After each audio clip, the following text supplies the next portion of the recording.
Olá, tudo bem com você? Que legal que você está aqui comigo mais uma vez neste vídeo. Semana passada eu disse que iria colocar um vídeo com um assunto polêmico, muito polêmico. Para onde nós vamos quando morremos? Ou melhor, o que acontece com a gente depois que morremos? E aqui estamos. E esse é o tema que nós vamos falar hoje. Semana passada, infelizmente, o meu sogro, o senhor José, ele faleceu. Isto me motivou muito a falar sobre esse tema, sobre o tema da morte. Então é bom você ter a sua Bíblia aí do seu lado e ir lendo junto comigo cada texto que eu colocar, tá bom? Mas antes, entra lá no meu canal e se inscreva. Você pode procurar por Júnior Prato ou Ministério Adriana e Júnior Prato e se inscrever em todas as redes sociais que nós estamos. Vamos voltar ao assunto? Abra sua Bíblia no livro de João, no capítulo 11 e no verso 11. A Bíblia diz assim, esse é o primeiro texto que nós vamos ler. Depois de Jesus dizer isso, prosseguiu dizendo aos discípulos, nosso amigo Lázaro adormeceu, mas vou até lá para acordá-lo. Jesus tinha falado de sua morte, mas os discípulos pensaram que ele estava falando simplesmente do sono. Então Jesus lhes disse claramente, Lázaro morreu.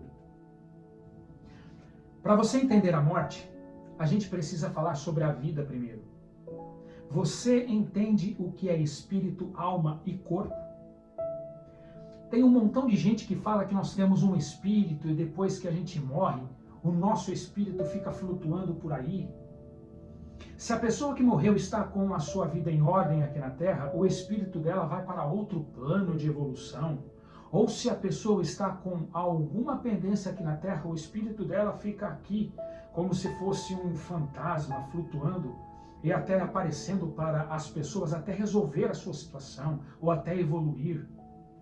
Outros ainda falam que depois que morremos, nós reencarnamos e voltamos para viver na Terra em uma vida nova. É só ver alguém parecido com aquele que morreu e com as suas características que tem gente que fala, essa é a reencarnação do morto tal. Outros ainda falam que quando morremos nós vamos para o lado do Pai. Outros ainda falam que nós temos uma alma e aí mistura alma e espírito e ninguém sabe o que é cada coisa. E fica aquela bagunça, um tentando provar para o outro que está certo. E é tudo um achômetro danado. Mas o que a Bíblia fala de alma, corpo e espírito?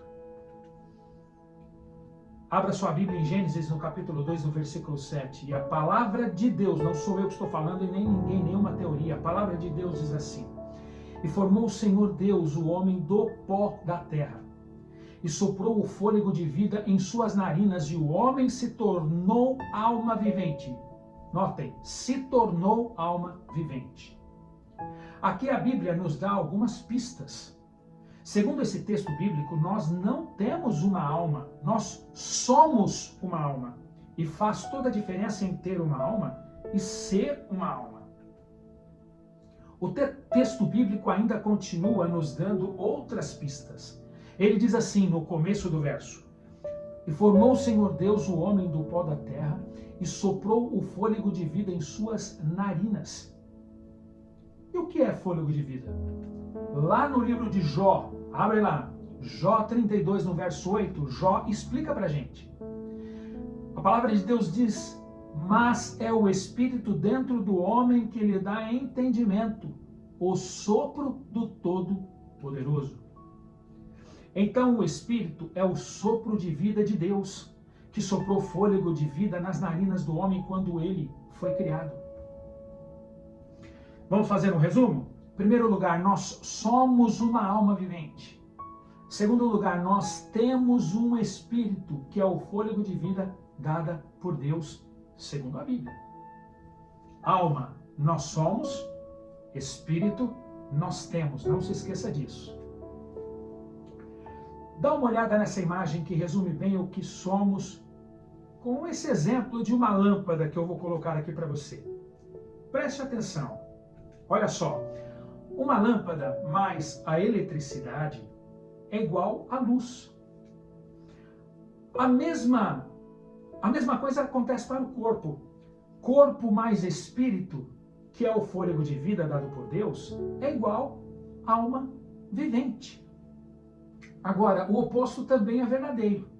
O corpo menos o fôlego de vida dado por Deus, que é o espírito, é igual à morte. O corpo volta para o pó da terra, que é a matéria pelo qual ele foi feito. O fôlego que é dado por Deus, que é o espírito, volta este para Deus. E o homem que era uma alma vivente deixa de existir, ele morre. Agora, sabedores de tudo isso, pela Bíblia, porque nós lemos vários textos, você pode comprovar.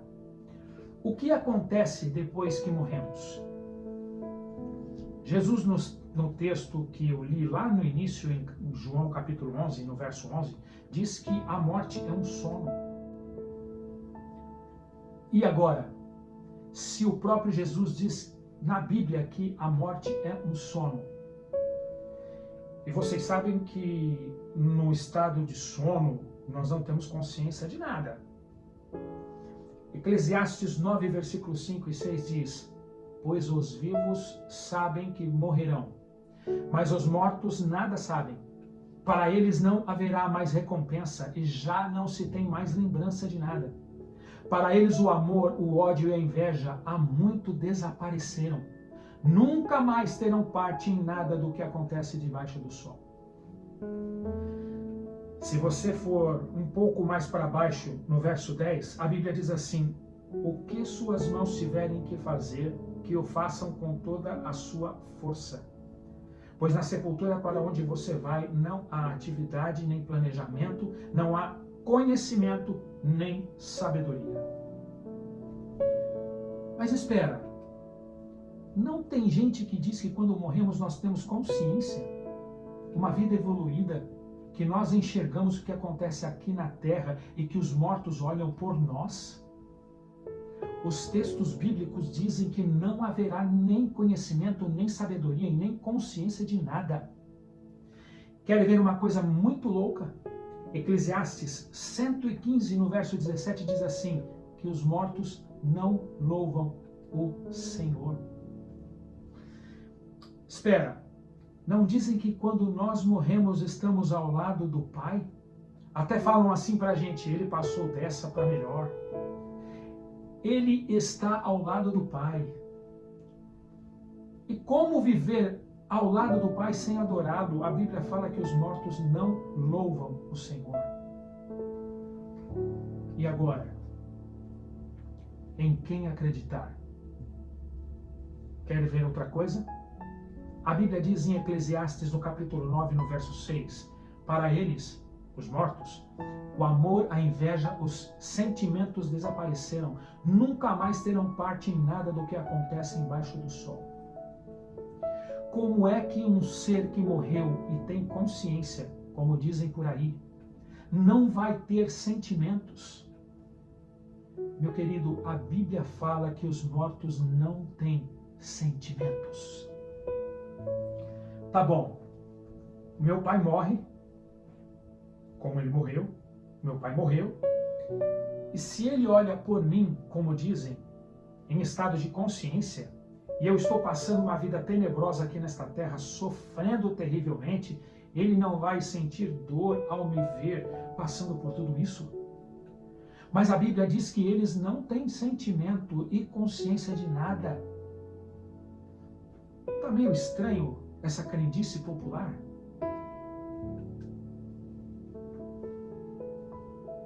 Tem algumas pessoas que defendem a parábola do rico e do mendigo Lázaro para justificar que existe vida após a morte.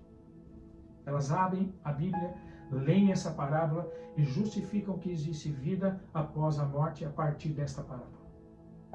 A parábola está lá em Lucas, no capítulo 16, dos versos 19 até o 31. Depois vocês leem, porque aqui no vídeo, infelizmente, não dá tempo de a gente ler. Mas você pode ler na sua casa.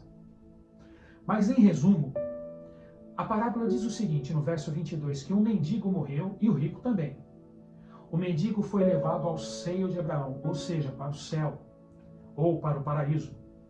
E o rico foi sepultado e levado ao Hades, ou seja, ao inferno. No verso 24, o rico, lá do inferno, olha para o céu e vê o mendigo, Lázaro, e pede a Abraão que o mendigo molhe a ponta do dedo na água e lhe refresque a língua lá no inferno. Depois Abraão, falando com o rico, diz que existe um abismo muito grande entre o céu e o inferno, que o mendigo não pode passar para lá e nem ele para cá. Aí o rico pede para Abraão mandar um mendigo aos 5 irmãos vivos para testemunhar a eles, para que eles não tenham que ir para o inferno como ele. E Abraão grita lá do céu para o rico no inferno: eles, seus irmãos, têm Moisés e os profetas. E o rico implora: mande alguns mortos então ter com eles. E mais uma vez Abraão grita: mesmo que os mortos ressuscitem, não acreditarão. Gente, tem alguma coisa estranha também nesta interpretação de que existe vida após a morte a partir desta parábola que Jesus citou. Querem ver? O céu e o inferno são tão próximos assim para uma pessoa falar com a outra?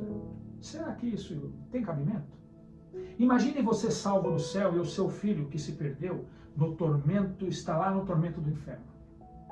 Será que o céu seria um paraíso como a Bíblia descreve para você? Isso iria contra o que a Bíblia descreve como felicidade eterna. Nós nunca seríamos felizes ao ver nossos queridos que se perderam num tormento eterno queimando, por exemplo.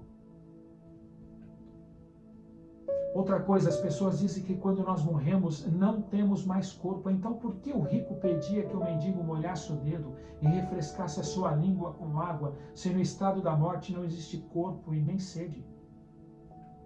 Gente, não use esta parábola para defender que existe vida após a morte. É incoerente.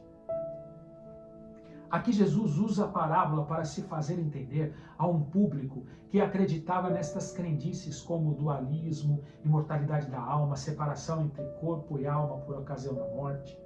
Jesus queria alcançar os judeus com formação cultural e filosófica greco-romano. E todas essas crendices faziam parte da cosmovisão popular desses judeus que tiveram uma influência muito grande da cultura persa e principalmente da cultura grega. Se Jesus não usasse essa linguagem, ou melhor, uma linguagem que eles entendiam na época, através dessa parábola, Jesus não se faria entender. Então ele usou uma parábola carregada de crendices para explicar o estado do homem na morte. Se você for lá no finalzinho da parábola, Jesus cita que o rico pede para que os mortos ressuscitem para visitar os seus irmãos. Jesus queria que aquelas pessoas que o ouviam entendessem que os mortos só podem se comunicar com os vivos através da ressurreição e dada por ele. E vocês sabem a conclusão que eu chego? Satanás inventou essa coisa de vida após a morte para nos enganar. A Bíblia é clara, não existe consciência após a morte. Se você viu algum ente querido que morreu voltando para falar com você, pode ter certeza que é o inimigo de Deus e dos homens se fazendo passar por esta pessoa que você ama. E você deve estar aí se perguntando neste momento: depois da morte, acabou tudo? Não acontece mais nada?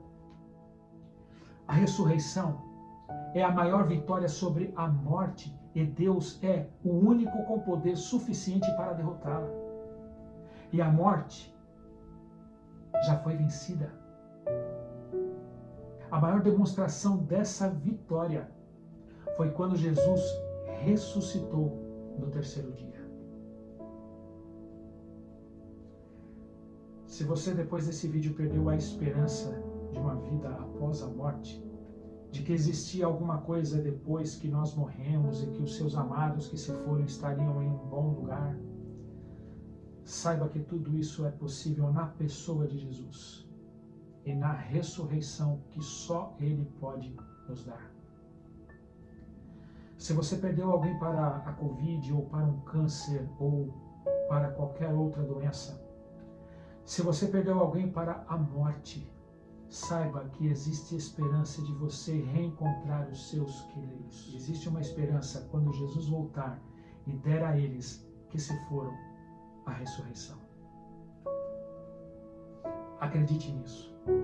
Se prepare, conheça o autor da vida, conheça Jesus mais de perto, não deixe as pessoas te enganarem. Estude a palavra de Deus, ore e peça a Deus que lhe mostre a verdade e Ele lhe mostrará. Se após a morte existisse outra vida melhor do que essa, o ser humano não precisaria de Deus. Onde estariam os méritos de Jesus? Se após a morte todos nós fôssemos para o céu, para que Jesus voltaria para buscar os seus, se todos já estariam no céu? Um dia, uma pergunta será respondida. E ela está lá em 1 Coríntios, no capítulo 15, no versículo 55. Onde está, ó morte, a tua vitória? Onde está, ó morte, o teu aguilhão? É como se Jesus perguntasse com ironia para a morte: onde está a tua força? Onde está a tua força agora, ó morte? Eu quero ver. Eu te venci. Fomos criados para viver eternamente e não para morrermos. Um dia Jesus vai dizer a você: filho, o grande conflito terminou.